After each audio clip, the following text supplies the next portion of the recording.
Bismillahirrahmanirrahim. Assalamualaikum warahmatullahi wabarakatuh. Selamat siang dan salam sejahtera untuk kita semua. Pertama-tama, marilah kita panjatkan puji dan syukur atas kehadiran Allah Subhanahu wa taala karena telah memberikan rahmat kepada kami untuk melaksanakan seminar magang pada siang ini.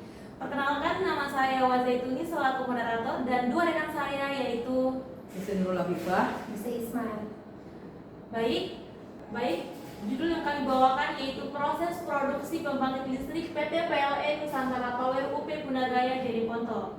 Langsung saja, fokus pembahasannya yaitu yang pertama latar belakang, yang kedua tujuan kegiatan, yang ketiga manfaat kegiatan, yang keempat ruang lingkup, yang kelima deskripsi proses, dan terakhir yaitu kesimpulan dan saran.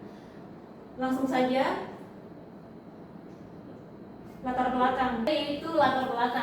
Salah satu sektor industri penting di Indonesia adalah pembangkit listrik tenaga uap. Industri ini menjadi tempat untuk mempelajari dan memahami proses produksi listrik karena sebagian besar sistem kerjanya berkaitan langsung dengan ilmu teknik kimia. Komponen penunjang seperti water treatment plant sebagai penyedia air dingin, coal handling sebagai pemasok batu bara, dan unit boiler turbin generator sebagai penghasil energi listrik merupakan bagian utama dalam proses produksi. Sebagai industri strategis yang berperan memenuhi kebutuhan energi nasional, PLTU dituntut untuk terus meningkatkan pelayanan secara profesional agar mampu bersaing dengan pihak lain. Selanjutnya yaitu tujuan kegiatan. Tujuan yang pertama yaitu mengetahui proses produksi pembangkit listrik di PT PLN Nusantara Power UP Punagaya. Yang kedua yaitu untuk mendapatkan pengalaman kerja sekaligus menggabungkan antara teori yang diperoleh dari bangku kuliah dengan kenyataan di lapangan kerja. Selanjutnya yaitu manfaat kegiatan. Manfaat pertama yaitu mahasiswa dapat menambah wawasan, pengetahuan, dan pengalaman yang lebih luas tentang dunia kerja serta dapat mengetahui secara langsung mengenai proses pengolahan bahan baku air laut menjadi produk listrik di PT PLN Nusantara Power UP Punagaya. Manfaat yang kedua yaitu mahasiswa dapat mengenalkan dan membiasakan diri terhadap suasana kerja yang sebenarnya sehingga dapat membangun etos kerja yang lebih baik. Selanjutnya yaitu ruang lingkup. Penelitian atau kegiatan magang ini difokuskan pada pemahaman menyeluruh mengenai proses operasional pembangkit listrik di PLTU Punagaya Jeriponto, khususnya alur pengolahan air hingga menjadi energi listrik. Ruang lingkup kegiatan mencakup pengamatan terhadap proses pengambilan dan penyaluran air baku menjadi sistem pengolahan air atau water treatment plant, mulai dari tahapan penyaringan awal hingga proses pre-treatment lainnya yang diperlukan sebelum air digunakan sebagai kebutuhan operasional.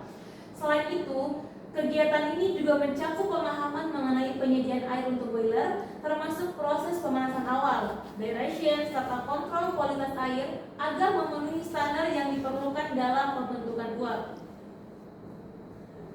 Selanjutnya yaitu sejarah perusahaan yang dijelaskan oleh rekan saya yaitu Mr. Nurul Afifah. Kepada rekan saya persilakan dengan hormat. terima kasih moderator. Nah, adapun sejarah perusahaan PT PLN Unit Pembangkit Punagaya yaitu PT PLN merupakan badan usaha milik negara yang berperan sebagai penyedia utama tenaga listrik di Indonesia sejak didirikan pada 27 Oktober 1945 dan resmi bertransformasi menjadi perusahaan perseroan pada tahun 1994 dengan kapasitas pembangkit nasional yang kini melebihi 60.000 MW. Nah, untuk meningkatkan efisiensi pengelolaan pembangkitan, PLN membentuk subholding PT PLN Nusantara Power yang mengelola berbagai jenis pembangkit Indonesia dengan total kapasitas 18.573 MW pada tahun 2023. Nah, salah satu unit strategisnya adalah unit pembangkit Punagaya di Kabupaten Jeneponto, Sulawesi Selatan yang merupakan bagian dari proyek nasional 35.000 MW dengan kapasitasnya 2 kali 100 MW, mulai beroperasi komersial pada tahun 2017 dan 2018. Next. Nah, adapun bahan baku dan produk yang digunakan di PT PLN Unit Pembangkit Punagaya, yang pertama kita bahas dulu bahan baku. Nah, di sini bahan baku utama itu dia menggunakan batu bara untuk pembakaran dan air laut untuk air umpan boiler. Selanjutnya produk di sini yang pertama ada listrik, kemudian limbahnya itu ada fly ash dan bottom ash dari hasil pembakaran batu bara. Selanjutnya ada bahan baku pendukung seperti pelumas untuk operasional alat, kemudian ada biomasa. Dia bercampur dengan batu bara untuk bahan bakar, kemudian ada bahan kimia untuk menganalisa. Next. Nah, adapun proses pengolahan air di PLN Unit Pembangkit Punagaya. Nah, di sini ada water treatment plant.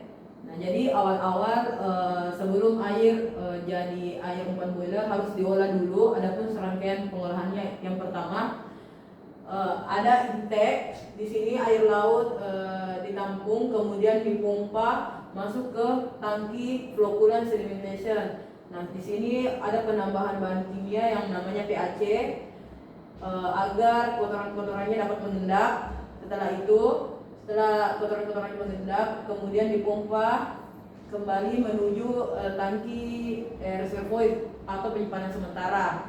Kemudian di tangki menggunakan tangki CRWP masuk ke filtrasi. Yang pertama itu ada tangki MMF atau multimedia filter. Nah, di sini memakai tekanan cara filtrasinya, kemudian setelah melewati MMF dengan kecepatan tinggi, airnya masuk ke tangki ACF atau active carbon filter.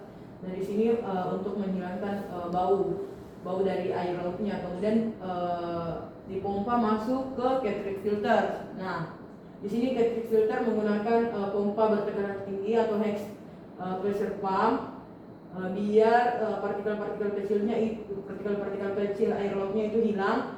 Kemudian dipompa lagi masuk ke primary RO. Nah, di sini terdapat banyak vessel-vessel.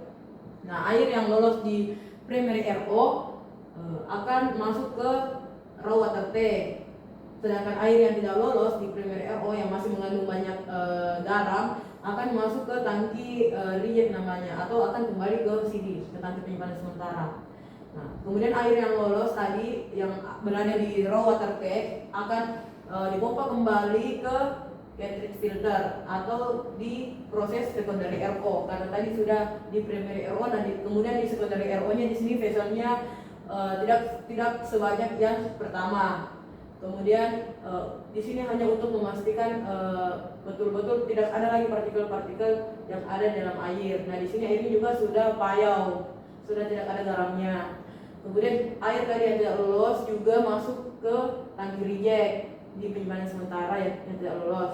Kemudian yang lolos dari secondary RO masuk ke tangki intermediate water tank namanya. Nah, setelah itu dipompa masuk ke proses terakhir, yaitu mix bed atau tempat terjadinya pertukaran ion. Di tangki mix bed ini terdapat ion resin kation dan resin anion. Nah, setelah ion-ion pengotornya sudah dihilangkan dan dicek konduktivitinya sudah di bawah 1, berarti airnya sudah bisa jadi air umpan boiler gitu. Nah, dimasukkan dulu di demi water tank ketika ada butuh keperluan air di boiler. Nah, barulah dipompa menuju ke boiler untuk jadi air umpan boiler. Terima kasih.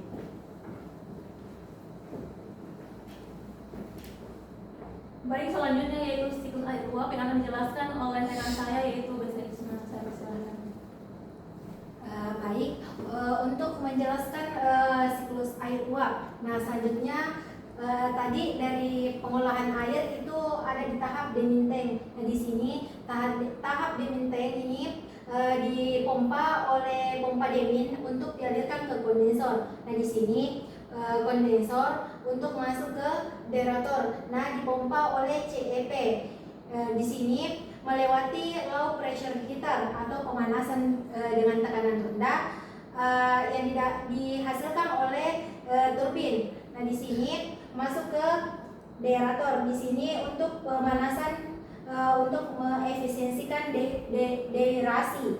Nah, di sini ada titik sampling, yaitu titik samplingnya deaerator outlet. Nah, di sini diinjeksi amoniak dan injeksi hidrasin. Nah, di sini amoniak untuk mengatur pH, sedangkan hidrasin untuk mengikat oksigen-oksigen yang masih terikut dari deaerator. Di sini selanjutnya dipompa oleh BFP, boiler feed pump. Nah, di sini melewati high pressure heater dengan pemanasan tinggi.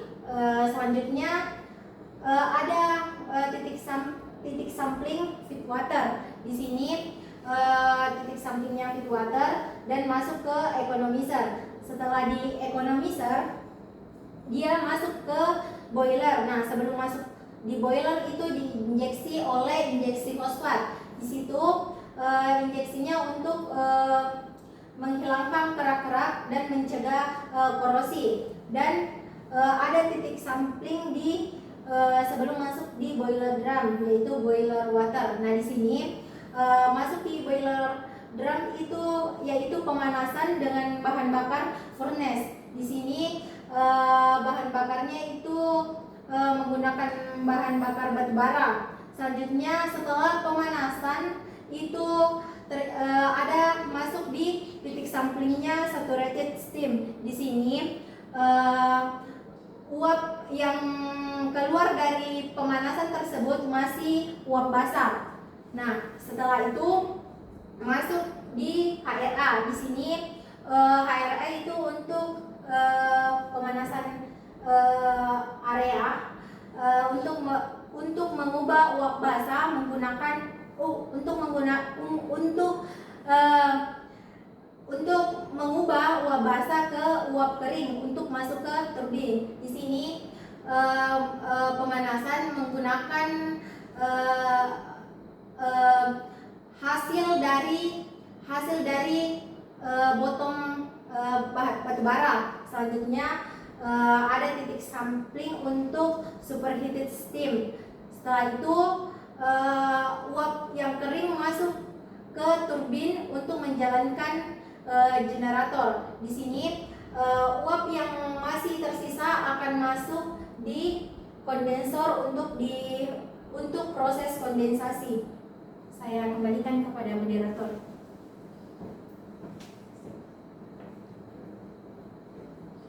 Baik, selanjutnya yaitu kesimpulan dan saran.